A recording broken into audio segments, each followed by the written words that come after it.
ওই বৃদ্ধ লোকটিকে, যিনি যার অন্ধ, যিনি ওনাকে বারংবার বলে, তুমি অন্ধ হয়ে আমাদের বিরক্ত করো কেন? আমরা প্রতিদিন গোবিন্দকে, রাধারানীকে দর্শন করতে আসি, আর তুমি এসে আমাদের সম্মুখে এসে দাঁড়াও, এতে আমাদের ক্ষতি হয়। তুমি অন্ধ মানুষ, অন্ধের মন্দিরে আসার কি দরকার?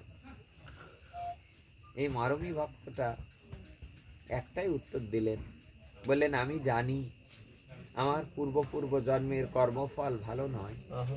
পূর্বজন্মের কর্মফল খারাপ হলেই তো সে অন্ধ হয়ে জন্মগ্রহণ করে। আমি যে এ জন্মে অন্ধ হয়ে জন্মগ্রহণ করেছি এটা আমি জানি, এটা আমার বিবেকে আমার নাড়া দেয়। কিন্তু আমি এটুকুও জানি, আমি যে গোবিন্দকে প্রতিদিন দেখতে আসি, আমি এই অন্ধ চোখ দিয়ে তো গোবিন্দকে দেখতে পাই না। তবে আমি দেখতে আসি এই জন্যে, আমি গোবিন্দকে মন্দিরে দেখতে না পেলেও গোবিন্দ তো আমাকে দেখতে পায়। আমি গোবিন্দকে দেখতে না পেলেও, আমি তো অন্ধ, আমি তো দেখতে পাই না, তিনি তো আমাকে দেখতে পায়।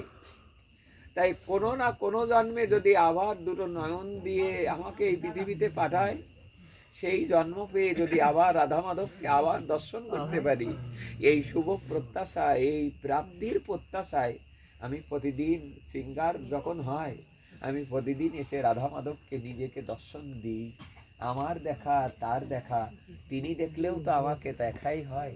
আমি যদি তাকে দেখি, তাও যেমন দেখা হয়, তেমনি তিনি আমাকে দেখলেও তো দেখাই হয়। এই জন্যে আমি আসি। আমার মনে হয় আমাদের এমনিভাবে মমতা দিয়ে বিগ্রহ দর্শন করা উচিত। আমরা নয়ন পেয়েছি, আমরা বদন পেয়েছি, তবু বদন ভরে হরিনাম করছি না।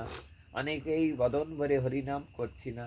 এই মাসটা, এই যে বৈশাখ মাস, এই মাসে অবশ্যই আমাদের একটু নিরামিষ খাওয়া উচিত, নাকি?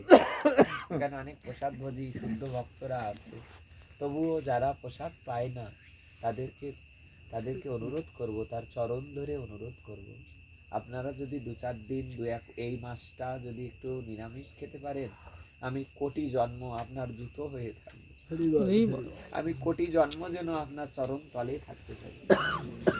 এটা আমার লাভ কি?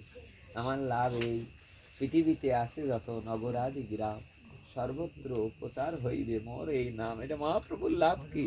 প্রতি ঘরে ঘরে যদি হরিনাম প্রচার হয়, মহাপ্রভুর লাভ কি? বলে তার লাভ জীবোদ্ধার হোক। তেমনি আমার মনে হয় তার পথে যখন একবার আসতে পেরেছি, এ জন্মে তো তার কোনো কৃপা, করুণা, কৃপা দৃষ্টি, সাধু কৃপা, বৈষ্ণব কৃপা কোনো কিছুই হয়তো পারিনি। তবে আপনাদের চরণ পদ্মে এই নিবেদন তোয়া পায়, আপনাদের চরণে এই নিবেদন।